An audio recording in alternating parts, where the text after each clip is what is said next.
Isso, boa noite, doutora. Vamos ver, Boa doutor. noite. Ó, Ei, boa noite. ok, valeu.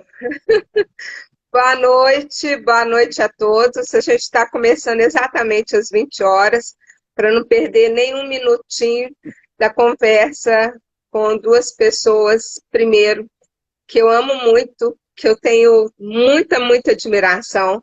Márcia está aqui atrás. Arreda um pouquinho para lá, Márcia, para o pessoal te ver. Aí, né? É, e a Boa noite. gente, assim, são dois profissionais de extrema competência e eu primeiro quero agradecer aí a Viviane Sper, que é a nossa presidente na EPI Brasil, ela entrou aí agora, a Carol também, que é uma das fundadoras da EPI Brasil, fundadora da AMAI, dizer que doutora Ana Paula Gonçalves e doutor José Valmir Barrote são neurologistas aqui em Belo Horizonte, nosso orgulho, estão aqui junto conosco. E hoje é um dia muito especial, né? É o 26 de março, Popol Day. É o dia que a gente comemora como um dia mundial de conscientização sobre a epilepsia. Olha lá, a camiseta do dia 26 de março, Márcio também está aqui, doutora Ana Paula. A gente teve uma live com a KS de Mega, que criou o Popol Day, antes de ontem, com o Dr. Lilimir, foi muito legal, foi bom conhecer quem iniciou a história, né? Até desmistificar algumas histórias românticas que aconteceram. Mas, sem perder tempo, hoje a nossa temática é uma temática que a gente está sempre, muitas pessoas sempre perguntam muito sobre a epilepsia na mulher e a epilepsia no homem. São duas estruturas fisiológicas diferentes, né? E eu tive a honra de convidá-los e vocês nos atender nesse convite. Vou passar a palavra para a doutora Ana Paula, para ela se apresentar, e depois para o doutor Valmir. Nós vamos ter aí 20 minutos de fala depois da apresentação, eu faço uma iniciação, aí a gente conversa com a doutora Ana Paula, faz algumas perguntas, e depois o doutor Valmir, depois a gente junta tudo, ok? Combinado? Por favor, doutora Ana Paula. Eu quero agradecer a Denise e a EPI Brasil pelo convite. Eu fico muito contente, muito honrada em poder participar das atividades da EPI Brasil nessa semana, né, que a gente comemora o Purple Day. A Denise é uma pessoa que eu admiro muito também, a admiração é recíproca. E, Denise, eu não sei se você se lembra, mas antes do início da pandemia, nós estávamos justamente programando o Purple Day. Nós íamos fazer um evento no Parque Municipal com oficinas temáticas, abordando vários temas dentro da epilepsia, a epilepsia na mulher, a epilepsia na juventude, na infância. E a gente ficou durante algumas semanas. Será que vai dar? Será que não vai? E no final a gente teve que cancelar, né? Nos faz falta encontrar com os amigos, conversar pessoalmente. Nos outros anos todos, esse era um dia que a gente fazia eventos e conversávamos, fazíamos encontros. Esse ano não foi possível, mas eu fiquei muito feliz de estar aqui com vocês. Nós estamos aprendendo agora outras formas de estarmos juntos e perto. E isso é bom, porque nós estamos aqui juntos, o pessoal de Belo Horizonte, eu já vi que tem pessoas de outros lugares, para trocar experiências e para conversar um pouco, né, sobre esse desafio que é enfrentar a epilepsia. Ok, muito bom. E fala onde você trabalha, onde você atende, doutora Ana Paula. Então, eu sou neurologista, me dediquei à epilepsia, trabalho no Hospital das Clínicas e no Hospital Felício Roxo com epilepsia e tenho um envolvimento grande com com a epilepsia de uma forma geral, né? Eu não considero a epilepsia só uma doença. A epilepsia não é um problema de saúde único, isolado, né? Ele afeta várias circunstâncias da vida que a gente tem que aprender a lidar. E ele é uma fonte de crescimento também para as pessoas que sofrem com epilepsia e para a gente que trabalha com epilepsia, né? É um dos desafios que a vida nos coloca. Exatamente. Muito obrigada, a gente vai conversando. Doutor Valmir, a Mariana, eu falei doutor Valmir, Mariana, minha filha me corrigiu, doutor José Valmir, tá? Tá certo. É José Valmir Barrote Júnior. Boa noite, eu queria agradecer muito ao convite da EP Brasil, na pessoa da Denise, que é uma pessoa que é admirável, batalhadora aí nessa estrada aí está há muito tempo, né? E a Márcia também, que é companheira de luta aí, da Mariana também, está sempre em todos os eventos, né? Então, todos vocês admiro bastante. Eu sou neurologista clínico, trabalho mais com epilepsia, com comportamento. O meu foco maior é na área comportamental, embora eu trabalhe bastante com epilepsia. Então, especialmente epilepsia de lobo temporal, que acaba tendo uma maior incidência lá no consultório de pacientes. Então, eu faço muito essa interface da neurologia com a psiquiatria. A parte da epilepsia, sem dúvida nenhuma, que é um aspecto central na neurologia, é algo assim que tem várias pessoas, como a doutora Ana Paula, quer dizer, várias não, né, Ana Paula? Você é a única. Né? Vários... Nós somos um time. Tem muitos neurologistas que se dedicam especificamente à epilepsia e ainda assim é um campo enorme, né? que dá margem ainda para subespecializações ainda, né? Então é uma área que é um desafio para todos nós. Eu estou satisfeito, tenho 40 anos de formado, é um bom tempo de estrada. Formei pela FMG.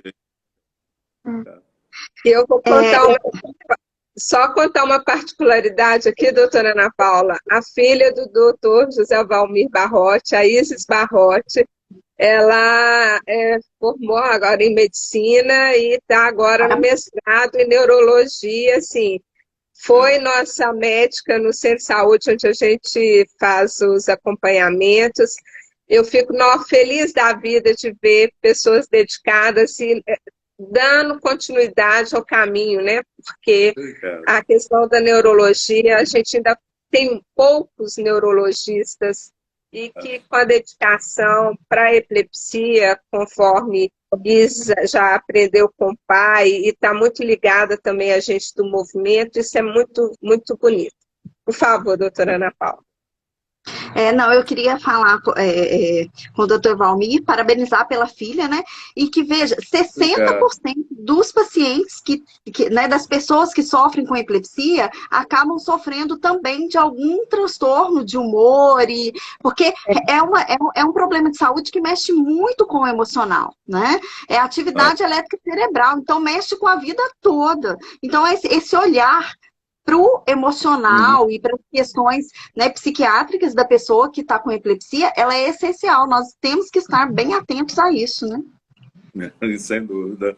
É muito desafiador, realmente. Né? É uma área fantástica. Eu acho assim, quanto mais... Eu adoro, né? Então é bom quando você tem um trabalho que você adore estar fazendo, né? É apaixonado. É uma maneira de não trabalhar, né? De ficar de férias sempre. Você fala. Não, com certeza. E a epilepsia, ela não é uma doença, né? As pessoas acham que a epilepsia é uma doença como a hipertensão, a diabetes, e não é bem assim. Na verdade, é um conjunto de doenças que se comportam de formas diferentes. Se ela começa na infância, ela tem um comportamento. Se começa na idade adulta, adulta outro. E mesmo em faixas etárias, faixas etárias, algumas têm mais dificuldade de controlar as crises, outras controlam facilmente. Então, não é uma doença, né? É um problema de saúde muito mais amplo que tem que ser abordado em todas as suas particularidades, né? As pessoas, elas têm o preconceito com a palavra, eu tenho epilepsia. O que são palavras, né? A gente tem que ver o que aquela questão significa na nossa vida. Isso que é o importante. O nome que a gente dá para ela não tem importância. Exatamente. Até a gente vê que muito essas questões do preconceito vinha muito até de considerar a epilepsia apenas como uma questão psiquiátrica, né, de loucura, até o equívoco mesmo dentro de uma doença psiquiátrica como alguma coisa que é de louco, né? Isso atrapalhou muito e atrapalha as pessoas ainda, né?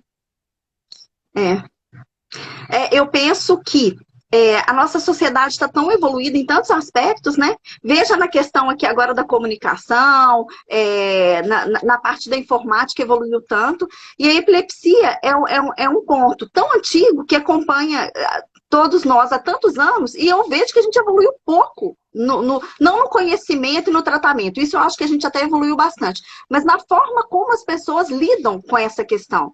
Né? Parece que a gente não evoluiu. A gente tem que encarar a epilepsia como uma doença crônica, como nós temos várias outras. É diabetes, é hipertensão. A gente não precisa se esconder desse diagnóstico. A gente tem que enfrentar e lidar com ele de uma forma mais natural, né? Exato. Retomando, então, agora nosso tema, a questão da epilepsia na mulher, doutora Ana Paula. Uma questão muito própria da mulher é a menstruação, né? E aí a gente sempre tem aquela situação. Às vezes a menina não tinha crise de epilepsia ou não se percebia como crise de epilepsia, e depois, quando vem a menstruação, ela começa a ter as crises, Como que é isso? Existe isso mesmo? Tem essa diferenciação? Sim, existe, e existe até um nome para isso. A gente chama de crises catameniais. Primeiro, o que é uma crise convulsiva? O nosso cérebro, ele funciona como se fosse uma central elétrica. E através de impulsos elétricos, ele coordena todas as nossas funções, de fala, de memória, de movimentação. E a crise convulsiva nada mais é que um curto-circuito da nossa central elétrica. Quando a gente não tem uma crise, nós temos os mecanismos que são geradores da atividade elétrica cerebral e os mecanismos que são estabilizadores. Para que a gente não tenha uma crise, eles têm que estar completamente equilibrados. Então, qualquer coisa, qualquer fator que instabilize a nossa circuitaria pode gerar uma crise. E na questão da menstruação, a questão hormonal influencia muito. Os dois principais hormônios que a mulher tem é o estrogênio e a progesterona. No começo do ciclo menstrual, o folículo começa a se desenvolver para a mulher ovular e produz estrogênio. Depois que a mulher ovula, esse mesmo folículo começa a produzir progesterona. E esses dois hormônios, eles têm um papel muito importante. O estrogênio, ele facilita a ocorrência de crises. E a progesterona meio que contém o estrogênio. Em grande parte das mulheres, mais de 1/3, quando ela está próxima de menstruar, esses hormônios caem de uma vez. Então, aquela proteção que a progesterona dava para a estabilidade de crise, ela é retirada. E com isso vem crise. Então, isso é muito comum. 2 a 3 dias antes da menstruação e 2 a 3 dias depois, ter uma piora das crises. Por conta dessa questão hormonal. E aí, aproveitando essa fase, tem a questão da TPM também. A pessoa que tem epilepsia, ela pode ter uma TPM mais severa, ser mais voltada para ter um prejuízo maior emocional, doutor? Essa questão hormonal mexe muito com nós mulheres, né? Mexe muito. Eu fico imaginando o que é o homem que tem essa estabilidade ao longo do mês, do ano, acorda todos os dias com o mesmo humor. E isso não é diferente para as mulheres que sofrem de epilepsia. E considerando que quem sofre de epilepsia já tem que lidar com a imprevisibilidade das crises, com muitas vezes com a insegurança. Então, muitas vezes, essas mulheres já estão mais frágeis. E, junto à TPM, realmente torna a situação mais difícil de ser trabalhada. Não tem um fator direto que eu possa te apontar para que as mulheres que sofrem de epilepsia tenham uma TPM pior. Isso não, sabe? A epilepsia em si não piora a TPM. Mas o conjunto da situação faz que as coisas sejam, às vezes, complexas e difíceis de serem manejadas, né?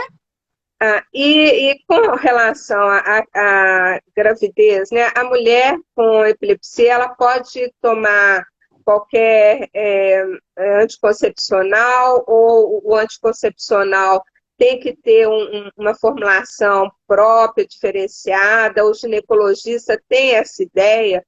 Como que é isso, doutora? Olha, essa é uma questão super importante, Denise. Foi muito bom você ter perguntado. E a paciente ela tem que discutir isso com o seu médico por vários fatores. Primeiro, existem alguns... filho é uma coisa super importante. Tem que ser muito bem planejado para todo mundo.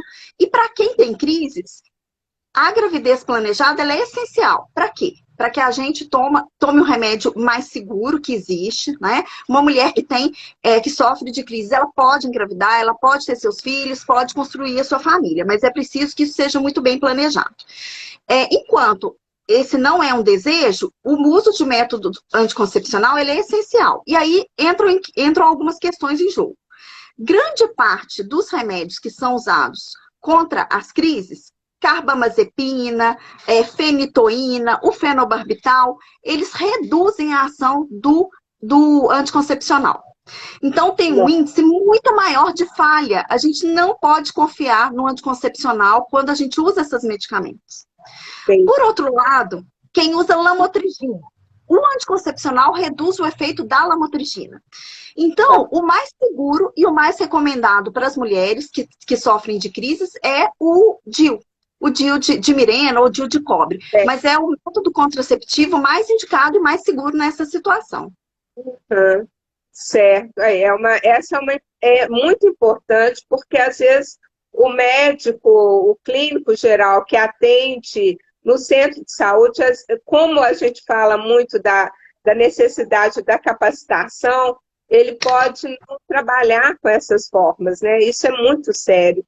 E vindo essa questão do hormônio, há pouco tempo atrás, até a gente estava falando de uma colega nossa da AMAI, ela já na menopausa e em dúvida quanto ao controle, como que é a reposição hormonal.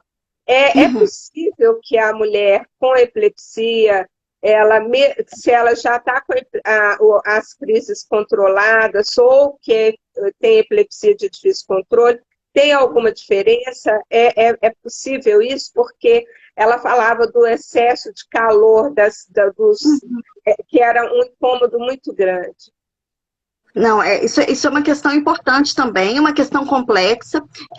A reposição hormonal, é importante que a mulher discuta cada uma com o seu ginecologista, porque a indicação da reposição hoje, ela não é mais assim, tem que fazer reposição para todas as mulheres. A própria reposição, ela aumenta o risco de alguns outros problemas não relacionados à epilepsia. Por exemplo, trombose, infarto cardíaco. E tudo na nossa vida é uma balança. A gente tem que colocar na balança para saber que lado que essa balança está pesando mais, certo? Então, de uma forma geral, a reposição não é indicada para todos. Na mulher com epilepsia, tem que se pesar que o estrogênio, que é o remédio que é reposto, ele dá um empurrãozinho para que as crises aconteçam.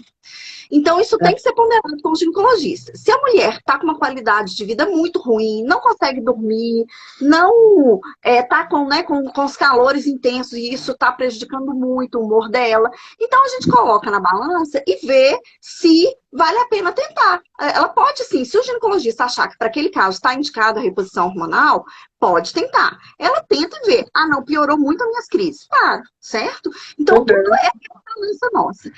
Denise, chegaram duas perguntas aqui, através do chat. Perguntaram se o fato de ser bissexual piora a epilepsia. Não tem nada a ver. a nossa opção sexual não vai influenciar em nada as crises, né? Nem opção sexual não influencia. Tem que ser ponderado a questão de, às vezes, não só da opção sexual, mas do gênero, né? Quem deseja fazer a mudança de gênero e receber reposição hormonal. Aí eu falo da nossa balança. O estradiol propicia crise. Você vai discutir com o endocrinologista que acompanha, que vai fazer a reposição, se isso vai causar um impacto grande. Tudo é nossa balança, né? A princípio, não tem contraindicação nenhuma. Agora, bissexualidade por si não piora a crise, não tem relação nenhuma. E uma outra pergunta é se os filhos também podem ter epilepsia. Então, na verdade, como eu falei, epilepsia não é uma doença, são várias doenças. A gente tem, sim, algumas síndromes que são genéticas, que também tem crise, que também tem epilepsia, que tem um gene bem definido já, e alguns desses genes passam de pai para filho. Mas isso é a minoria das causas das crises. A imensa maioria das epilepsias, a gente não tem identificado ainda qual é a causa. E a gente não tem um gene definido.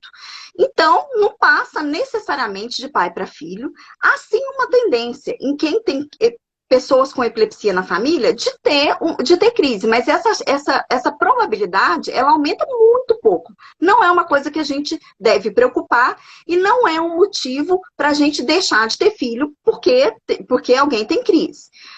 Exceto, claro, em condições muito específicas que se tem uma síndrome genética. Mas aí o problema nem é a epilepsia, o problema é a síndrome em si, que é transmissível, né? Uma outra perguntinha a respeito da libido, né? Como tudo aí, na nossa vida... Depois o doutor Valmir também fala do homem. Da libido do homem.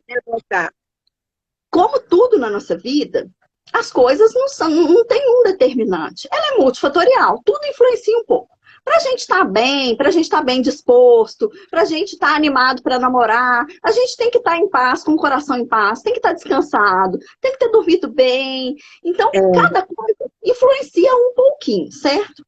Remédios, por exemplo, para depressão. Muitos remédios para depressão tiram o libido, né? Já outros não. E a questão é o medicamento, né? Que gera. Isso, não a epilepsia em si. Tem alguns remédios para epilepsia que podem sim comprometer um pouquinho a libido, mas se esse for o único fator que está puxando um pouquinho para trás e todos os outros fatores estiverem bem, não vai ser ele que vai impedir que eu tenha uma vida sexual de qualidade, né? Então, na verdade, é multifatorial e a gente trabalha, a gente tenta melhorar aquilo que pode ser mudado. Né? Em algumas situações, o uso do remédio para crise ele é essencial. Então, eu vou trabalhar com outras coisas para que eu tenha uma qualidade de vida e uma qualidade de vida sexual também. Né? A gente pega o nosso quebra-cabeça, vai colocando as pecinhas que a gente consegue para enxergar bem qual que é a imagem que a vida quer nos passar. Né? Perfeito. Tem uma outra pergunta da Débora, eu vou deixar para o doutor Valmir, mas eu queria completar agora a questão da amamentação. A mãe que tem epilepsia, a amamentação, ela tomando a medicação, o medicamento pode passar no leite? Como que é isso? Também é uma dúvida, doutora. Então, a mulher que deseja amamentar, ela deve amamentar, né? Tendo ou não epilepsia. O que acontece é que o medicamento que ela toma passa no leite, sim. Só que os remédios mais antigos passam numa dosagem muito baixa, os mais novos passam um pouquinho mais, mas eles são tolerados pelo bebê. Na verdade, o bebê já toma esse remédio desde a geração, né? Ele estava tomando o remédio já enquanto a mulher estava grávida. Então, depois que nasce, ele vai continuar tomando um pouquinho no leite. O que é necessário é que o pediatra que acompanha essa criança esteja atento e veja se a criança não está tendo nenhum efeito colateral do remédio. Por exemplo, sonolência excessiva, dormindo muito, se ele não está desenvolvendo da forma como deveria. Se isso está acontecendo, ele deve intervir, colocar a fórmula junto, mas na verdade eu nunca vi isso acontecer. Todas as crianças, de mães que eu acompanho que tomam medicamento, corre tudo bem. Corre tudo bem. E não prejudica o bebê, como você disse, né? Cleide falando. Obrigada, doutora Ana Paula. Depois a gente Eu que vai agradeço. retomar, embrulhar, vai fazer esse presente para a gente mais bonito ainda. Doutor Valmir, por favor, é, fale um pouco mais essa questão da, da característica fisiológica do homem, já que o grande problema nosso, doutor Valmir, é sempre a É. questão da menstruação, a TPM. Aham. Já teve a pergunta, o homem também tem essa fase de uma situação que ele fica mais nervoso em algum momento, a questão hormonal pode... o homem com epilepsia, né, tem alguma disfunção que seja mais visível? Bom, é o seguinte, como a Ana Paula estava falando, a doutora Ana Paula estava falando, a questão é, dos hormônios do homem é bem diferente das mulheres, né? A gente continua, a gente tem a andropausa, que é a fase da vida em que os hormônios vão diminuindo, mas você vê muitos casos de homens que são pais aos 80 anos, 80 e tantos anos. E isso aí mostra que os hormônios continuam presentes, e isso não quer dizer que o homem deva, que seja aconselhável ter filhos com mais idade, né, por uma série de fatores. Mas, então, a gente não tem essa oscilação, né, tão grande. Agora, com relação à questão das peculiaridades do homem Uhum. com relação à epilepsia, eu vejo o seguinte. Primeiro que eu vejo que a questão do homem, o consumo de álcool é um problema maior que eu tenho com pacientes do sexo masculino do que com pacientes do sexo feminino.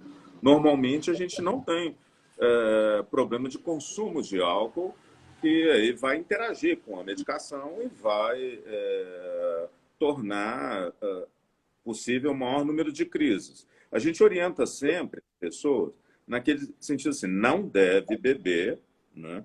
Se beber, e beber num nível moderado, não deixe de tomar medicação. Porque, às vezes, você alimenta uma ideia errada de que ou eu bebo ou eu tomo remédio. Então, quando a pessoa deixa de tomar medicação,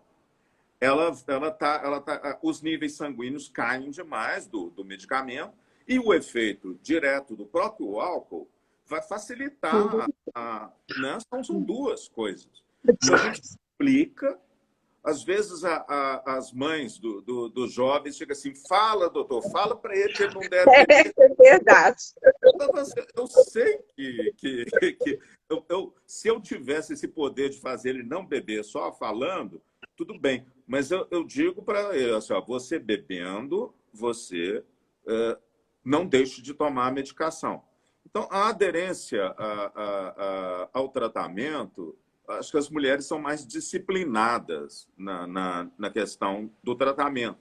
Embora eu tenha pacientes modelos também do sexo masculino, mas os que eu já tive mais dificuldade com relação à aderência ao tratamento são homens, né? Mas, assim, mulheres, às vezes, têm epilepsia de difícil controle, mas muitas vezes você tem aquela, fala assim, não, epilepsia de difícil controle também pode ser uma epilepsia maltratada. Então, não é necessariamente uma epilepsia que não tem um Entendi. tratamento adequado. Verdade. E as mulheres, elas tendem a seguir mais adequadamente as orientações que a gente dá. Às vezes, você chega para um homem e a gente pergunta, e aí, que remédio que você está tomando? Fala assim, não sei, minha mulher que me dá, eu não sei qual É, que eu tomo, não é? Então, o a nível aderência de, é diferente, né, doutor? o nível de comprometimento do homem com o tratamento, na minha experiência de vida, porque não há, na literatura você não vê especificando isso, mas os casos que eu tenho atendido, eu acho que o homem custa a se disciplinar. E aí tem os aspectos, a gente estava falando antes, como a doutora Ana Paula tinha colocado, existem muitos problemas que essa interface entre neuro e psiquiatria, no caso de epilepsia, ela é muito forte. Então, assim, uma pessoa com epilepsia de lobo temporal, às vezes ela é uma pessoa de temperamento um pouco mais difícil. Quase todas as pessoas que têm epilepsia de lobo temporal têm uns transtornos de comportamento. Não estão generalizando que é um determinado tipo, mas a gente vê sempre que as pessoas têm mais dificuldade. Existe também muita comorbidade entre epilepsia de lobo temporal e certas psicoses, né? E isso aí é uma coisa que é um problema da gente. Uma das coisas que se torna mais problemática é a questão da libido e do desempenho sexual. Então, o homem acha que certos medicamentos podem provocar problemas de disfunção sexual. Na verdade, podem, né? Entendeu? Muitos dos medicamentos mais antigos, então você tem carbamazepina, fenobarbital, fenitoína, valproato, muitos deles eles provocam redução dos níveis de testosterona livre, que é o hormônio masculino que está livre, ou seja, que tem atividade, ele aumenta os anticonvulsivantes, eles aumentam os níveis de uma proteína que liga, que é a globulina ligadora de hormônios sexuais e que, por assim dizer, prende a testosterona. Porque é exatamente isso. Se a outra é testosterona livre, essa aí é uma testosterona presa ou ligada. Então, existe a queda dos níveis de testosterona que vai interferir no libido e vai interferir na parte da ereção. Uma das coisas que a gente vê as pessoas perguntando, eu estava vendo assim, se existe crise durante o ato sexual e, por isso, o homem possa se sentir mais inibido. Bom, medo de ter uma crise convulsiva em situações que possa deixar a pessoa constrangida é uma coisa muito comum. Quanto mais quando se trata de ato sexual. Se a pessoa tem uma crise que não está bem controlada, ele vai ficar com medo de ter uma crise. Às vezes e a ansiedade também, né, doutor, pode aumentar. Sim, esse caso tem. Agora, especificamente crise orgástica, eu já vi muita cefaleia orgástica. Cefaleia orgástica eu já tratei tanto de homem quanto de mulheres. É uma dor de cabeça explosiva mesmo, e muitos homens e mulheres não tocam nesse assunto. É difícil de você ver as pessoas que se abrem falando sobre isso. Isso é um motivo de disfunção sexual para homens. Mas o medo de ter uma crise, certamente, é algo que limita na hora, né? O homem pode dizer assim, que a pessoa tem um medo do desempenho, o medicamento está deixando desanimado, ele está com alguma alteração de sono, está sonolento demais, tem esses medos, essas inibições. A própria condição que ele tenha, a gente sempre fala do estigma, mas a pessoa ela carrega isso. É difícil ainda, isso não é uma coisa que vai acabar assim. A gente gostaria que acabasse rapidamente, mas o estigma com relação à epilepsia, isso ainda permanece, a pessoa tem medo. Quantas pessoas jovens... E você pega um homem que tem essa questão do papel masculino, de ser o provedor, de ser o cara que tem mais autonomia, que vai... A questão de dirigir, né? Isso. Eu queria muito que o senhor falasse sobre isso. A gente vê na própria associação os homens têm essa, eu falo que é teimosia, que tem que dirigir. E é uma pessoa que tem epilepsia de dificílimo controle, sabe? Já fez cirurgia, não deu certo. Mas a questão do dirigir é como se demonstrasse ali o poder dele, né? Ou eu falo, gente, tem aplicativo, é muito mais negócio, inclusive é mais barato. Para que ficar procurando vaga para estacionar? Mas é como se isso colocasse a masculinidade dele mais firme. Assim, a gente tem pelo menos 3 relatos desses na MAI ao longo desses anos. É. O problema é isso, né? A gente acha que tem controle sobre a vida. A pandemia mostra que a gente não tem controle sobre nada. Nas crises convulsivas, a pessoa sente que depois das crises, as pessoas são afetadas de forma diferente, mas tem gente que se sente assim totalmente privada fica impotente perante a vida porque acha que qualquer hora pode acontecer uma crise, ele pode morrer ou pode ter alguma coisa, um acidente mais grave, e aí o que vai acontecer? Eu já tive um paciente com 40 anos, na época, ele estava usando fenobarbital há 20 anos, há mais de 20 anos, usando fenobarbital, desde a adolescência ele usava. Ele só teve 2 crises na vida.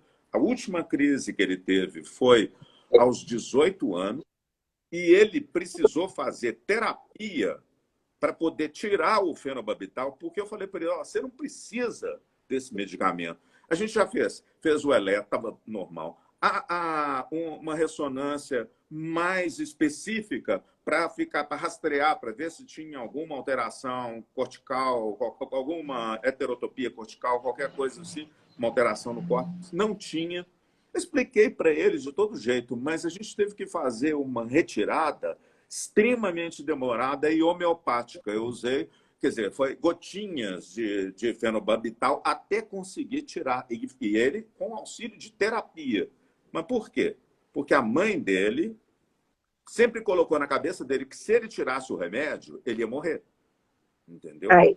Então, assim, os próprios pais, às vezes, quando a criança começa a ter crise, aquela angústia toda passa para eles. Então, a criança, a pessoa vai crescendo com aquele medo que foi colocado, muitas vezes, não por ele mesmo, mas pelos pais, o medo de perder a criança, porque morte súbita no berço, eu não tive paciente com morte súbita no berço, mas eu tive paciente que morreu assim de forma inexplicada aos 23 anos. No meu caso, era uma mulher, né? Mas, assim, um paciente como esse, que tem a irmã que morreu no berço e tinha crise convulsiva, os pais criaram de um jeito que, assim, né? Botaram tudo quanto é medo nesse rapaz. Então, foi difícil demais. Eu acompanhei durante muitos anos. Ele estava muito bem, foi muito difícil de conseguir tirar a medicação dele, pelo medo que ele e a família toda tinha de retirar a medicação. Então, não é só a epilepsia, não são só as drogas, mas é a reação que a pessoa e a família têm frente à doença. Tem uns que são muito positivos, são pessoas muito fortes, são exemplares, assim, são pessoas fantásticas, e outras, elas são mais frágeis um pouco, mas realmente, durante a vida, a família e a sociedade mesmo, a quantidade de crises que a pessoa teve, ela foi ficando amedrontada, né? E o homem, ele tem essa coisa do mesmo, essa questão de confundir as coisas, de achar que masculinidade é ter o controle das coisas, o forte, né? O sexo forte. Na verdade, o homem é um sexo frágil, né? A mulher é o sexo forte. Mas, assim, a gente não admite isso, né? A gente não consegue admitir essas coisas. Então, a questão dos hormônios, a questão da testosterona, é um problema que influencia certamente na vida sexual da pessoa, queda de testosterona. Então, a gente deve verificar esses níveis de testosterona. A gente deve deixar o paciente mais aberto para falar dessas coisas, porque muitas vezes não fala, né? Então, você tem que perguntar para eles como é que está, como é que ele está vendo o efeito da medicação. E, se ele estiver tendo qualquer problema, trocar para essas drogas mais novas que não têm efeito sobre a testosterona. E uma coisa mais, por exemplo, drogas como o valproato têm interferência na própria fertilidade do homem, porque os espermatozoides eles têm um crescimento anômalo. Então, eles têm formas alteradas, são mais lentos. Então, o homem tem mais dificuldade de engravidar a esposa se ele está tomando de valproato. Então, não é só se a mulher está tomando, não. Se ela está tomando, ela corre um risco grande de ter uma anomalia na criança, né? Não se usa, pelo menos, usar de valproato para mulher em idade fértil, eu acho que é loucura, né? Assim, você está querendo complicação. A não ser tomando certas providências e só em casos onde outras coisas falharam, né? Mas, assim, todos somos humanos, mas homem e mulher, às vezes, parece que vivem em planetas diferentes, as coisas são um pouco complicadas na hora de tratar. E, doutor, essa questão, até aproveitando aqui outra pergunta, a gente já tentando passar para as questões mais amplas, a questão da epilepsia noturna, que às vezes eu sei de um caso que naquela época que a pessoa casava e a primeira relação sexual era na noite de núpcias. E o rapaz, a moça teve a crise na noite de núpcias e ele achou que eles tinham todos, a família tinha escondido que a menina tinha epilepsia. Na verdade, a família também não sabia que ela tinha epilepsia. Então, a questão das crises noturnas é uma incógnita. A gente vê aí também mais com crianças pequenas. A criança é mais fácil de ver, a mãe está mais próxima, às vezes. Mas o pessoal está querendo saber o que causa a crise noturna, se é que tem alguma causa, e o que é o sintoma, o que acontece, como que se faz isso? Bom, quando você faz um eletroencefalograma, muitas vezes você vê lá, traçado de sono e vigília. Por que você faz de sono e vigília? Não pode fazer só de vigília. Porque quando você está no período de sono, é como se você estivesse fazendo um teste ergométrico. Você vai ver uma outra condição de metabolismo e tudo. Então, podem acontecer crises só durante o sono. Certas pessoas têm crise só durante o sono. Algumas vezes dão gritos antes da crise, são chamados gritos pré-ictais, né? Então, isso a pessoa, antes de casar, ela deve comentar, deve se abrir mesmo para o companheiro, deve explicar direitinho o que é, porque se por um lado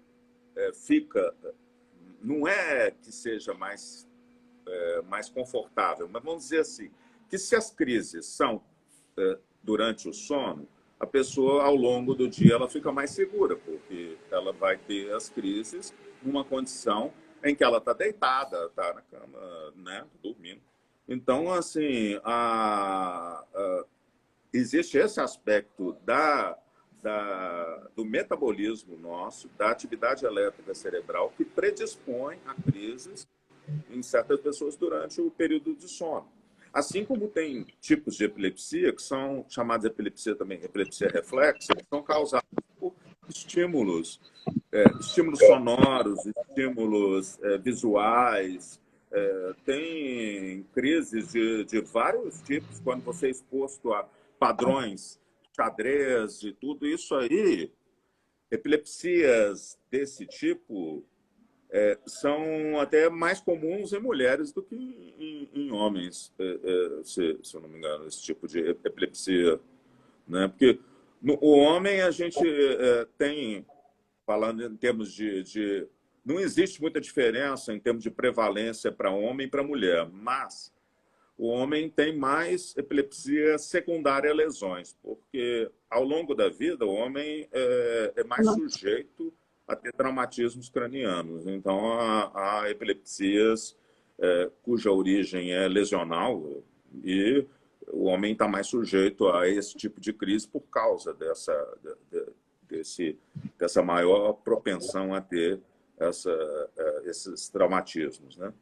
Mas a questão do sono é isso, é uma prova de esforço. Alguns têm durante o sono. Eu acho que, de qualquer maneira, é difícil para qualquer pessoa. A pessoa pode acabar tendo problemas de distúrbio de sono por causa do medo de ter crise, mas isso pacientes que eu tenho que têm crises desse tipo têm muito ocasionalmente. Muitas vezes tem crises leves. Às vezes ele sabe que teve porque ele vê que a boca está um pouco machucada, a língua está machucada no dia seguinte. Crises eventuais não são tão frequentes assim, não. Senão... Aqui está até o pessoal perguntando se há a possibilidade da pessoa ser considerada sonâmbula e, na verdade, ela tem uma crise epiléptica noturna. Pode ser confundido? Não, é muito difícil. As crises em que você tem automatismo, elas são diferentes. Aqui todo comportamento que ocorre durante o sonambulismo, isso não é crise. Agora, eu não sei, não tenho certeza disso, né? A Ana Paula que estava...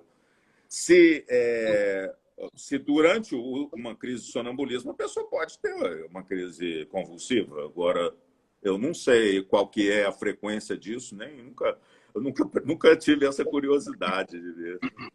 Assim, geralmente o sonambulismo ele é mais elaborado, né? A pessoa levanta, caminha, às vezes come, conversa. É uma intrusão de um comportamento parecido com a vigília durante o sono. E a crise, ela é um pouco diferente, né? São aquelas contrações musculares, uma coisa mais descoordenada. Então, às vezes, é difícil realmente uma coisa simular completamente a outra, né? Não, eu tinha perguntado era assim, porque o que eu estava dizendo é se durante uma crise o de sonambulismo pode ter uma crise? Se você viu relato você já viu algum Nunca vi. relato de caso de pessoa ter... porque nunca vi, não. Uma pessoa que sonâmbula ter uma crise, nunca vi. Eu nunca ouvi. E a pessoa, tem também a pergunta de se às vezes as pessoas, para falar um pouco mais sobre a crise de ausência, você pode falar, doutora Ana Paula? Depois eu passo a outra pergunta para o doutor Valmir, por favor. Assim, a verdadeira crise de ausência mesmo, né? Ela acontece principalmente na infância, na criança, naquela faixa etária que ela está entrando na escola, e ela a crise típica, a criança fica paradinha por uns 10 segundos, pode piscar com o olhar longe, piscar um pouquinho, às vezes fazer algum movimento com a boca e já volta. O que é muito comum é da gente confundir crise de ausência com crise focal, que é mais comum no adulto. O que é a crise focal? Ela começa numa partezinha do cérebro lá e é a parte responsável pela consciência. Então, o adulto ele sai fora do ar um pouquinho, pode também, aí de uma forma mais pronunciada, ter os automatismos mastigatórios, fazer alguns movimentos com a mão, mas ele está meio aéreo, não responsivo e sai fora do ar. Então, muitos pacientes e muitas pessoas chamam isso de crise de ausência. Mas são coisas um pouquinho... chamava assim. Eu até agora chamava assim. Crise de ausência é aquela que acontece mais na infância, é muito benigna, desaparece com os anos, e o adulto tem isso que a gente chama de crise focal, que é bem parecido, né? Sai fora do ar, fica aí do adulto um pouquinho mais prolongado, uns 2, 3 minutinhos, depois volta. Pode voltar um pouco confuso, não reconhecendo as pessoas, e depois melhora. E quando as pessoas que... A pergunta... Quem tem convulsão sente dor? Eu imagino que a pessoa esteja perguntando se seriam sobre quem tem as crises tônico-clônicas, aquelas que realmente todo o corpo se movimenta. É uma pergunta que passaram. É o seguinte, eu já vi, graças a Deus, isso tem mais tempo, né? Mas eu já vi pessoas com lesões de queimadura no rosto, que deformavam, porque a pessoa teve crise mexendo com fogão e continuou tendo crise com a cabeça em cima com a face em cima da boca do fogo. Então, assim, durante a crise, a pessoa não sente dor. Depois vai sentir todas as dores, né, em decorrência do que aconteceu. A pessoa pode se machucar muito durante uma crise convulsiva. Por isso é que existem as recomendações para você deixar a pessoa deitada de lado, colocar um amparo na cabeça para evitar que ela bata. Você tem que evitar que ela afastar objetos que possam machucá-la, deixar que ela tenha as vias aéreas mais destruídas, mas a dor, depois, ela vai, muitas vezes, ela vai sentir dor no corpo todo, como se tivesse tomado uma surra, né? Isso acontece, porque os movimentos são violentos, às vezes são muito violentos, muito bruscos. Isso depende do tipo de crise, mas pessoas com sequelas, assim, com traumatismos múltiplos por crise convulsiva de difícil controle, isso até hoje eu ainda vejo um bocado de gente. Muitos, fratura de ombro, de deslocamento de ombro, clavícula, né? Mesmo sem a pessoa tendo sido segurada, doutora Ana Paula, a gente fala que não pode conter a pessoa, né? Infelizmente, assim, é importante não conter, né? Não segurar, porque a pessoa vai estar contraindo os músculos e você vai estar colocando uma resistência. Então, realmente não é para segurar. Mas, às vezes, mesmo sem segurar, há um deslocamento por uma contração muscular forte, sabe? Então, aqui estão perguntando se tem um lado específico para deixar a pessoa. Não, pode ser ou para um lado ou para o outro, não faz muita diferença, não. E a questão de virar para o lado é mais para que se a pessoa tiver alguma coisa na boca, ela não engasgue, tá? Esse é o motivo de virar a pessoa para o lado. Não colocar nada dentro da boca, né? É uma coisa que a gente ouve muito, vai engolir a língua, vai engasgar. Não tem esse risco, não tem o risco de engolir a língua. Então, a gente não deve colocar dedo, colher, nada dentro da boca, porque vai machucar a pessoa e machucar a gente muitas vezes. Então, essa lateralização da cabeça é justamente para não engasgar, para não engolir a saliva, não é a língua. Então, é só virar, esperar 2, 3 minutinhos que a crise vai passar. E pode sufocar com a própria saliva ou com o vômito, né? A professora Carolina Doreto, ela falou uma coisa na época, que o primeiro dia que eu entrei na MAI, eu e Márcia, ela falou, estava falando das questões, ela falou, gente, a língua não é engolível, ninguém nunca engoliu a língua, então não dá para esquecer isso nunca não vai ser agora. E eu já vi relato, o paciente, o acompanhante me mostrou, ele tentou, né, tirar a língua, ele quase que perdeu a falange do indicador, colocar lá. Teve que fazer uma cirurgia porque simplesmente quase decepou o dedo dele. A questão da informação, né, é super importante. Olha, nós temos mais 6 minutos. Eu vou pedir a vocês para fazer as considerações finais, para a gente poder sair, gravar a live direitinho, para poder postar lá na IP Brasil. Eu já aproveito para agradecer imensamente, foi ótimo, e assim, acaba no segundo. A gente foi muito bom, muito satisfatório, assim, eu estava muito ansiosa, porque é a primeira vez com duas pessoas, eu fiquei muito preocupada. E muitíssimo obrigada, viu? Muito obrigada. Doutora Ana Paula, 3 minutos, por favor. 3 minutinhos, tá. Eu vou só responder a perguntinha que apareceu ali. Quanto tempo dura uma convulsão? No máximo 2 a 3 minutos e passa rapidinho, né? Eu quero agradecer muito o convite, foi muito bom esse bate-papo nosso aqui. E, para finalizar, eu queria falar que essa questão da imprevisibilidade da epilepsia, como mexe com os pacientes. E, na verdade, a vida para todos nós é imprevisível, né? A vida é um desafio para todos nós. O que importa é a forma como a gente lida com esse desafio. Essa questão da imprevisibilidade, nenhum de nós aqui sabe como que nós vamos estar daqui 5 minutos. E talvez a gente esteja aqui justamente para trabalhar isso, para aprender a lidar com a necessidade de se ajustar às circunstâncias, de lidar com a imprevisibilidade e abandonar essa vontade de ter controle de tudo. Na verdade, a gente, como o Dr. Valmir colocou muito bem, a gente não tem controle de nada.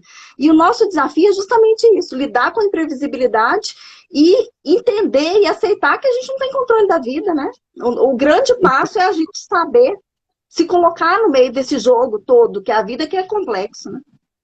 Viver o presente, né, doutora Ana Paula? Viver o presente. Doutor Valmir, por favor. Bom, eu queria agradecer pela oportunidade, foi excelente, né? A experiência foi ótima, assim, eu aprendi um bocado bem. E, assim, com relação ao que a epilepsia, o que eu gostaria de deixar como mensagem é isso. Você não é menos que qualquer outro porque você tem epilepsia. Grandes gênios da humanidade, grandes pessoas tiveram epilepsia. Todos nós temos os desafios, cada um tem uma limitação, né? Você vê um Stephen Hawking que viveu numa cadeira de rodas e a mente dele não era presa.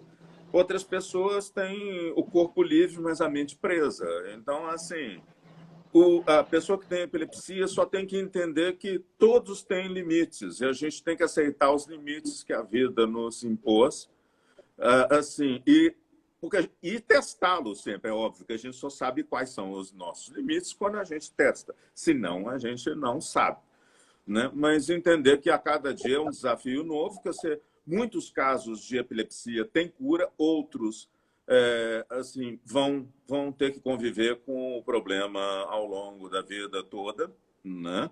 E que ninguém é menos que o outro porque tem um problema como esse, sem dúvida nenhuma. Era chamada pessoas que tinham epilepsia na antiguidade, que era tocada pelos deuses, né? Então, é uma imagem que é interessante. A pessoa que tem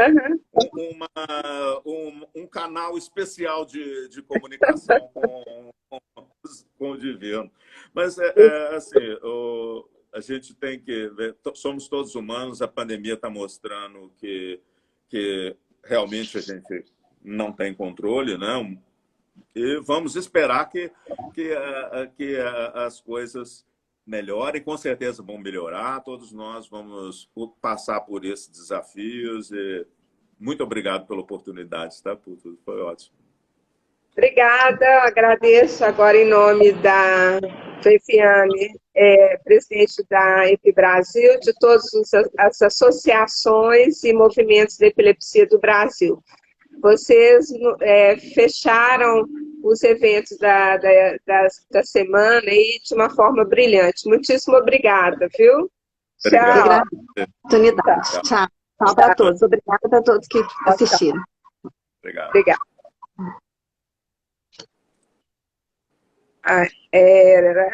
Agora eu tenho que saber. Grazi, como que eu gravo isso aqui? Eu vou sair daqui, tem certeza que eu quero sair? Como é que você sai dessa? Como que eu saio podendo gravar? Grazi, pelo amor de Deus. Viviane, qualquer um. Depois grava esse trecho aí, aquelas coisas, os melhores momentos aí. Vamos lá. Eu vou por aqui. Aí tá falando, tem certeza que eu quero terminar? Eu estou falando que eu tenho, mas, ó. Ô, Grazi, eu marco ali no X, Grazi. Deve ser, né? Vamos lá. Vamos lá. Não me respondeu. Tchau, gente. Obrigada. Tchau, boa noite. Tchau. Se Deus quiser. Boa noite. Aí, se sai, ela não grava. Ah, meu Jesus, cadê? Aí, cadê Grazi? Chama a Grazi aí, gente. Eu não sei também. Vai perguntar se você quer deixar no feed, tá? Então, mas eu vou fechar aqui, tá? E